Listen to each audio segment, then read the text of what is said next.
Amados irmãos e irmãs, paz e bem, hoje é dia 28 de dezembro, uma terça-feira, e hoje a igreja celebra o dia dos santos inocentes. Quem foram esses santos inocentes? O evangelho de hoje vai falar sobre eles. O evangelho é Mateus, capítulo 2, versículos de 13 a 18. Depois que os magos partiram, o anjo do Senhor apareceu em sonho a José e lhe disse: levante-te, pega o menino e sua mãe e foge para o Egito. Fica lá até que eu te avise, porque Herodes vai procurar o menino para matá-lo. José levantou-se de noite, pegou o menino e sua mãe e partiu para o Egito. Ali ficou até a morte de Herodes, para se cumprir o que o Senhor havia dito pelo profeta: do Egito chamei o meu filho. Quando Herodes percebeu que os magos o haviam enganado, ficou mais furioso.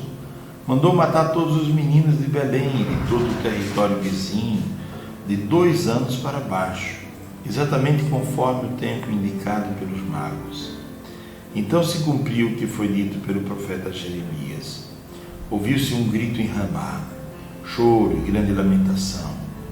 É Raquel que chora seus filhos e não quer ser consolada, porque eles não existem mais. Palavra da salvação, glória a vós, Senhor. Pois bem, meus irmãos, gostaria de comentar alguns pormenores desse texto. Primeiro, José como um homem que dialoga com os anjos, o pai de família. O pai de família que tem a missão de ser protetor da família, proteger, não é? Prover e proteger a família. E para isso José é capaz de deixar tudo para trás, inclusive a sua casa, a sua estabilidade, a sua profissão, para ir ao Egito. Mas há também aqui elementos teológicos que eu vou aprofundar. Então o anjo do Senhor apareceu em sonho a José, e está muito forte esta presença de José que dorme, né? José dormindo. Não é... Alguém disse: mas por que essa imagem de José dormindo, como se José fosse um homem que não trabalhasse? Todo mundo dorme. A imagem de José dormindo é para significar que o sono de José era um momento em que os anjos de Deus agiam muito na vida dele, se comunicavam com ele. É um aspecto especial. E uma outra coisa, uma segunda coisa, para significar que José era um homem tão confiante em Deus que ele não perdia sono por causa dos problemas. Quer dizer, ele sabia que Deus estava providenciando a solução. É sinônimo de tranquilidade. É alguém que confia tanto no Senhor que diz: chegou a hora do meu sono, eu vou dormir.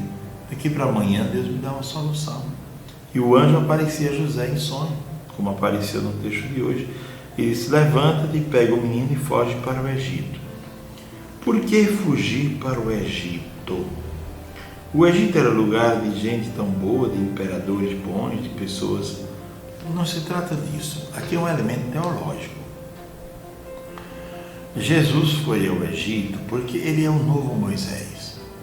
Moisés tirou o povo do Egito numa libertação que misturava muitas coisas, né, e que não vou entrar nesses méritos, mas Jesus agora vai para o Egito uma outra vez.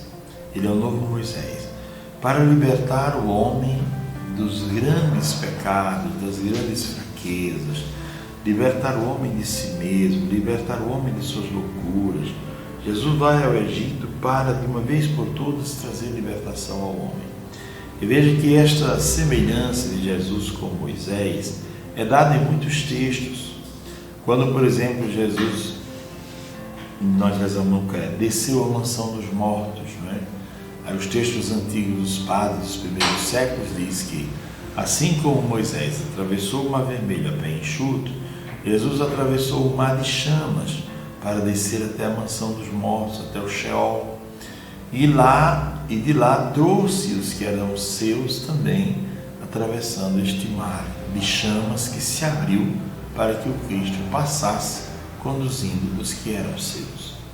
Então veja a semelhança de Jesus com Moisés, né? Ele é o verdadeiro Moisés, por excelência. Moisés é apenas uma prefiguração daquilo que Jesus será. Moisés é príncipe, não é? Diz os textos do Antigo Testamento, porque foi adotado. Jesus não é príncipe por adoção, ele é Deus com o Pai e com o Espírito Santo. E o texto continua falando dessa figura de Herodes, que vai procurar o menino para matá-lo. Mas por que alguém teria medo de uma criança? Herodes é a imagem de um rei inseguro, de um homem que tem poder, mas não é seguro desse poder. Ele faz de tudo para manter o poder.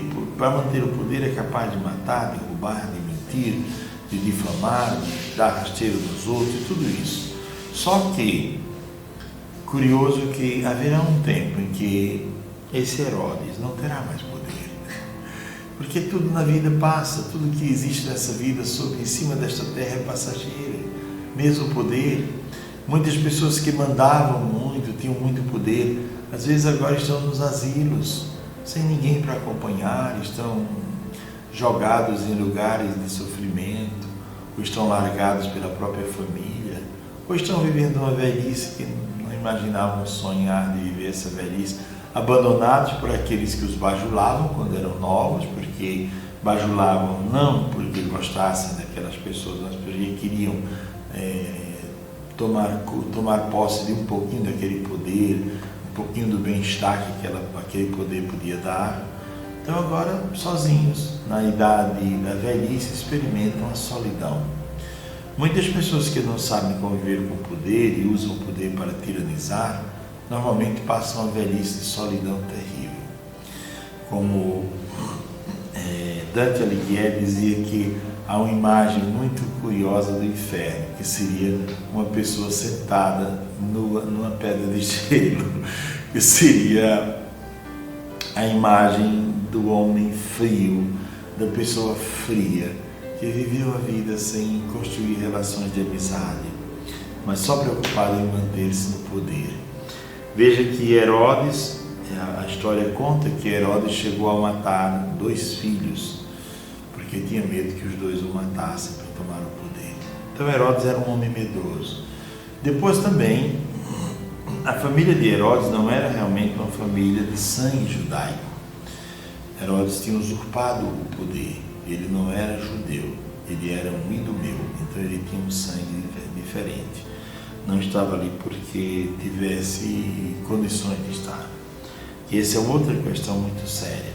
Quando a gente assume, ou quando alguém assume um papel na vida, um espaço na vida que não é o seu, e tem consciência que não é o seu, fica sempre inseguro e com medo de alguém lhe tomar o lugar. Esta é uma grande verdade. Pois bem, continuando o texto, este rei Herodes, ele tem medo de uma criança. Veja que ele é tão inseguro que tem medo de uma criança. E ele, diz o texto, ele mandou matar todos os meninos de Belém, de todo o território vizinho, de 2 anos para baixo. E é por isso que hoje é chamado o Dia dos Santos Inocentes. Essas crianças que morreram, pequenininhas, né? Sem saber sequer porque estavam morrendo, né? Morreram por ordem desse rei louco que queria matar o Cristo no meio dessas crianças, com medo de perder a sua cadeira, com medo de perder o seu lugar. Às vezes nós temos medo de perder uma cadeira, medo de perder uma posição, medo de perder um lugar. Essa falta de liberdade destrói o ser humano, destrói a pessoa, faz com que a pessoa se torne escrava de uma imagem fabricada de si mesmo. Pois bem, o texto continua que muitas crianças foram mortas, e se usa aqui uma profecia do Antigo Testamento. Ouve-se um grito em Ramá, choro e grande lamento. Quer dizer, crianças são mortas a fio de espada. Quais são os ensinamentos que esse texto de hoje nos oferece? O primeiro ensinamento que eu queria tirar para todos nós é José como este homem da calma, da paz, esse homem que confiava em Deus e que dormia o seu sono mesmo diante das dificuldades, sabendo que Deus estava providenciando tudo. Segunda coisa, José como esse pai providente que é capaz de deixar tudo para trás para salvar a sua família. Colocou a família em primeiro lugar, gente. Pai de família tem que colocar a sua família em primeiro lugar, sabia? Se você tiver que fazer escolhas, pense na sua família, não é? José colocou a família em primeiro lugar e salvou a sua família. Segurou a sua família, manteve sua família unida até o fim. Terceira coisa, José que vai ao Egito. O Egito é o lugar da escravidão, é a terra da morte e da dor. José vai ao Egito com Jesus porque Jesus tem uma missão: destruir o Egito. Notem que na Bíblia é sempre um conflito entre o povo de Deus e o Egito. Quando o demônio Asmodeu, que incomodava Sara, fugiu, ele fugiu para regiões longínquas, dizem que do Egito, e o arcanjo Rafael foi capturá-lo lá e amarrá-lo lá e trazê-lo de volta. Então, uma relação de conflito, e o Egito não significa só um lugar geográfico, significa uma situação de escravidão e de sofrimento. Liberar-se do Egito, não por força própria, mas por força da ação misteriosa do amor de Cristo. Terceiro, Herodes é um homem apegado ao poder. E para manter o poder faz de tudo. É um homem frio, calculista. Que o Senhor nos ajude a nos livrar destas coisas, porque isso destrói, inclusive, para quem evangeliza, isso é o fim. Porque isso destrói qualquer possibilidade de pregar o Evangelho com liberdade, com originalidade, com espontaneidade. É pregar o Evangelho amarrado com uma pedra no pescoço, querendo sempre fazer as coisas assim, assim ou assim, visando alcançar um patamar esse ou aquele. O Evangelho não deve ser pregado dessa maneira. Pois bem, são tantas as lições, não é? Que possamos guardá-las no coração. Abençoe-vos Deus que é todo-poderoso, o Pai, o Filho e o Espírito Santo. Amém. Tenham todos um ótimo dia, uma feliz 8ª de Natal.